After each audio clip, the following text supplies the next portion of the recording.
Para falar de cérebro, eu acho que é importante começar lá do começo, né, de pleonasmo aqui, mas você tem uns 85 bilhões de células no nosso cérebro, né, que são os neurônios. Tem umas 65 bilhões que dão suporte ali, que são as neuroglias, né? Mas acho que a célula principal, pelo menos a funcional, é o neurônio, certo? Conta pra gente, Igor, como que funciona mais ou menos o neurônio, como que ele interage uns com os outros para o nosso corpo se mexer. Eu vou dizer para você como é que eu me apaixonei pelo neurônio. Na iniciação científica, eu ainda na graduação de ciências biológicas, eu comecei a estudar fungos. Tá? Os fungos, eles são organismos que formam redes intercruzadas de comunicação. E é muito interessante porque os fungos eles conseguem ler muito bem os estímulos que estão na natureza. Né? E você percebe... O que é um fungo? Um fungo é um ser vivo, né? Muitas vezes ali... Unicelular. Na verdade, unicelular não. Existem os unicelulares, mas eu estou falando daqueles filamentosos que formam o que a gente chama de bolor, de mofo, por exemplo. Tá? Só que nós temos uma diversidade, desde fungos unicelulares até aqueles que formam cogumelos. Eu estudei principalmente aqueles que formam uma rede, né, que a olho nu formam o que a gente chama de mofo, né? Chama de mofo, aquele micélio. Uhum. Então, microscopicamente, a gente tem uma rede muito grande de um organismo multicelular que ele pode, na natureza, criar uma rede ali de até mesmo quilômetros de distância. E aí, o que acontece num ponto X pode ser... essa informação ela chega de alguma forma para as outras células que compõem aquele organismo. Isso é comunicação, porque, de uma certa forma, esse organismo ele consegue ler os estímulos ambientais. Só que esse ser ele não tem sistema nervoso.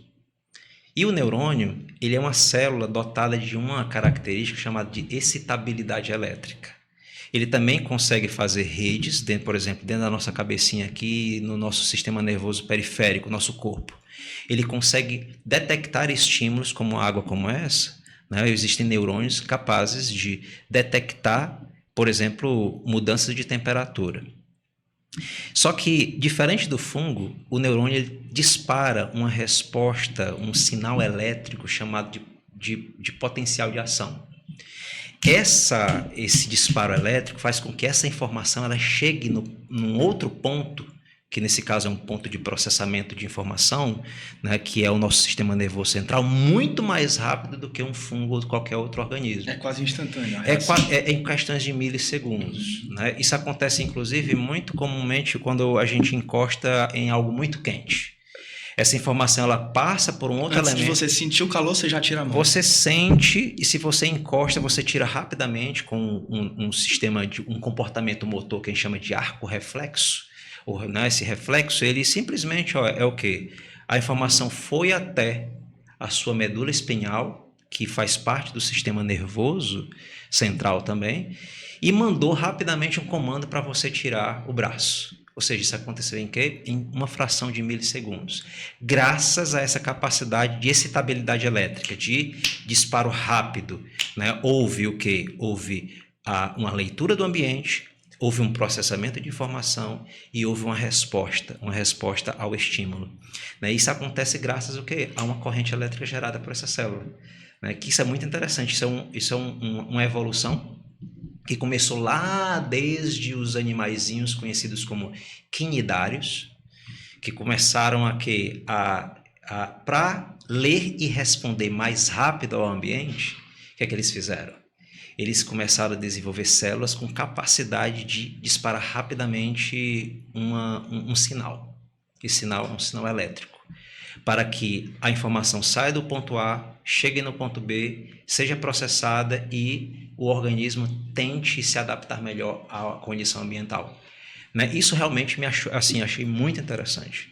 Né? Fora que uma das coisas que nos aproximou, né, trabalhando na mesma instituição, depois nós nos transformamos em sócios, né? Eu e Tawili, a gente também na área da educação, a gente sempre foi muito apaixonado por desenvolvimento pessoal. Né? E aí, essa questão do desenvolvimento pessoal com as neurociências acabou aproximando, um biólogo de um psicólogo. E aí foi algo interessante. Né? Mais até do que a neurociência, né? mais que é até. Nossa paixão, né, de estudo, mas essa área de trabalhar com pessoas, né, de querer ajudar pessoas a partir de um método, né, de uma abordagem que suporte aquele método para ter essa segurança, essa evidência, né, foi um elemento aí que a gente encontrou em comum, né, para se aproximar e depois a gente via estabelecer uma formação em neurociências, né, que é o que a gente trabalha hoje. Então vamos falar então depois um pouco sobre isso e como um cérebro treinado pode ajudar a desenvolver pessoas melhores e prevenir doença neurodegenerativa. Sim.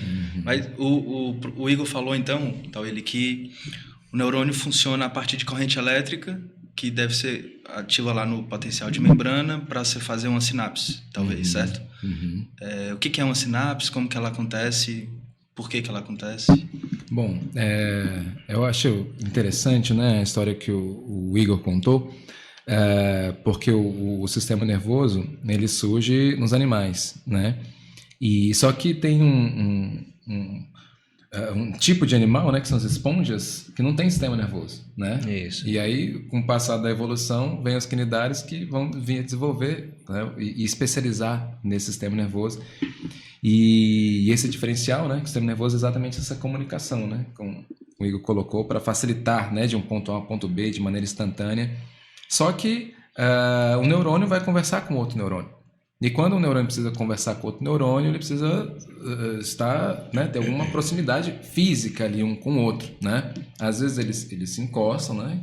E às vezes eles têm um pequeno espaço, né, onde moléculas são liberadas, né? Então, nesse espaço entre um neurônio e outro, esse ponto de encontro entre um neurônio e outro, onde há essa troca de sinais, é o que a gente chama de sinapse. E aí não é o neurônio, o corpo celular do neurônio com outro, qual é a parte do neurônio que se conecta com outro para fazer a sinapse? Na verdade, qualquer parte do neurônio ele pode se conectar com a parte de um outro neurônio. Então você tem, por exemplo, porque você tem um neurônio, né? E você tem um corpo celular e você tem os dendritos, que são áreas que, via de regra, recebem a informação de outros neurônios. E você tem um longo eixo, o axônio, né, que é um grande prolongamento que vai para onde essa informação vai ser enviada. Em geral é E onde que está o núcleo do neurônio? Dentro do corpo celular. Dentro do corpo. Né, tá. com as organelas citoplasmáticas, várias reações metabólicas, síntese proteica, enfim. Né? Esse é o esquema geral do neurônio, tem vários tipos de neurônios diferentes, né? O termo sinapse vem do grego junção, né? Então a junção de dois neurônios, né? Esse ponto de encontro entre dois neurônios. E aí você tem essa junção que pode ser de um axônio com um dendrito, que seria o mais comum. Mais comum, né? Mas pode ser um axônio com corpo celular, pode ser um axônio com outro axônio, pode ser um dendrito com um dendrito, né? Então essas partes todas dos neurônios, eles podem, em geral, são os prolongamentos, na verdade, né? Os dendritos e os axônios que têm essa propriedade de se aproximar de outro neurônio para permitir essa troca de informação, ou elétrica, né? Ou química. E tá. Então a gente já sabe mais ou menos como que é o neurônio, quais são as principais partes deles. E por que o neurônio é uma célula tão diferente? Porque assim, todas as células, se eu pego um hepatócito e uma célula do rim e fígado, o hepatócito. A célula do fígado. E uma célula do rim, por exemplo, coloca no microscópio, eles são bem diferentes. Mas o neurônio ele é morfologicamente diferente. Por quê? Para realizar a função que é fazer uma teia de comunicação. Uma pergunta antes dessa, que eu fazendo um link com o que o Thaíli comentou, é que é interessante que o neurônio dispara uma resposta elétrica, né? Só que quando chega lá para ele se comunicar com o outro, existem as sinapses que são elétricas, mas a maioria delas são químicas.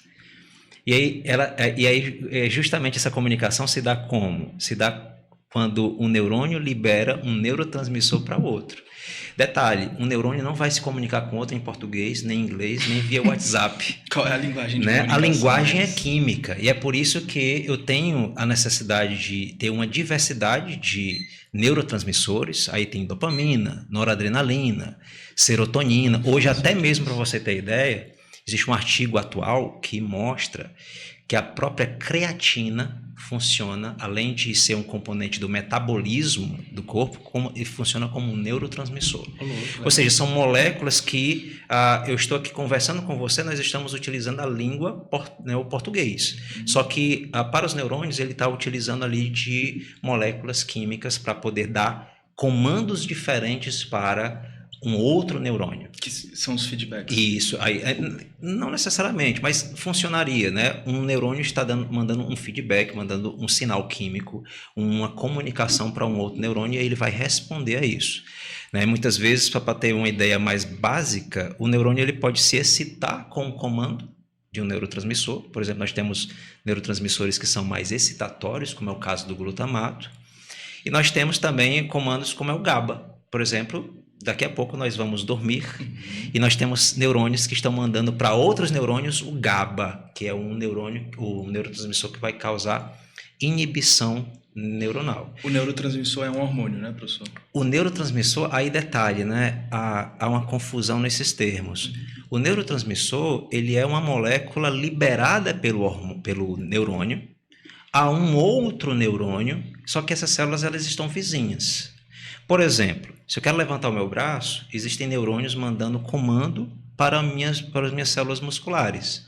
Tudo bem, então o neurônio está mandando uma molécula para uma célula bem pertinho ali, que é a célula muscular, como por exemplo pode ser também uma glândula. Só que veja que a comunicação que o neurônio está fazendo, né, essa molécula, ela tem uma distância muito pequena a chegar no ponto B dela. Micrômetros, coisas assim muito próximas, né? O hormônio ele é classificado como uma substância que, para ter uma ação, ele tem que ter uma ação endócrina, ele tem que primeiro entrar na corrente sanguínea e ter o efeito bem longe do local onde ele foi produzido, liberado.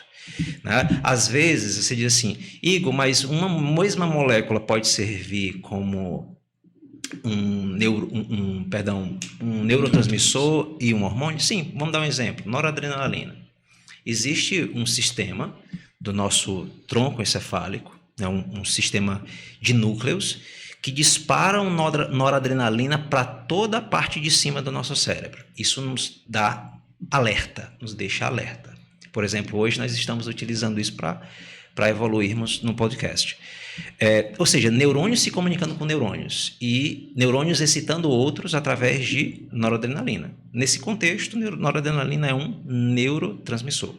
Só que quando eu estou estressado, né, há um disparo do estresse, a minha glândula que está acima do rim, a adrenal, ela também libera noradrenalina. E ela entra na corrente sanguínea, viaja e dispara o meu coração. E tudo. Nesse contexto, a noradrenalina ela está servindo como um hormônio. E segue basicamente esse tipo de conceito. Então, se você está atrasado um podcast, aí vai liberar bastante noradrenalina, né? E vai para te ajudar a dirigir mais rapidamente ali, não atropelar pessoas, né? Basicamente. Pessoal, vocês acabaram de assistir um corte irado do nosso Pode Saber. Para vocês verem esse vídeo completo, o link está na descrição aqui desse vídeo. Assistam lá e deem sugestões de próximos temas para a gente falar aqui. Valeu!